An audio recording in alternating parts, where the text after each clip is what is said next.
እንዲያውም ልንገራችሁ፣ አንድ ዓመት በከረምን ቁጥር ወደዚያች ሀገር እየቀረብን እንደሆነ ወቁት።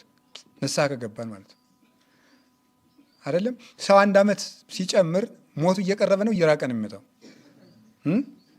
እየቀረበ ነው አይደለም። ሞቱ ሲቀርብ ማን አብራው ትቀርባለች? መንግስተ ሰማያት ትቀርባለች። እየቀረበች እንደ ዝግጅቱ ማለት ነው። ጌታ ምንድን ነው ያለ? አንድ አዲስ ነገር እኮ ይሄ ነው። ነስሑ ወእመኑ ብሎ ምን አለ? መንግስተ ሰማያት ምን ብላለች ናት? ቀርባለች ነው ያለ። ድሮ ሩቅ ነበረች ማለት ነው። አሁን ቅርቡናለች። ማንም ሰው በንስሐ መግባት ይችላል። እንዲህ አድርጎ መንግስተ ሰማያት እንዲህ አድርጎ አይደለም፣ እንዲህ አድርጎ መንግስተ ሰማያትን ማግኘት ይችላል። አሁን ንስሐ ከገባ መንግስተ ሰማያትን ቅርብ አድርጓታል ክርስቶስ። በውሃ በቀዝቃዛ ውሃ በዚህ አቅርቧት። በደንብ አድርጎ ነው ያቀረባት። ቀዝቃዛ ውሃ የሰጠ መንግስቱን አያጣም፣ ዋጋውን ያጣም እያለ መንግስተ ሰማያትን እንዲህ አድርጎ አምጥቷታል እዚህ ድረስ።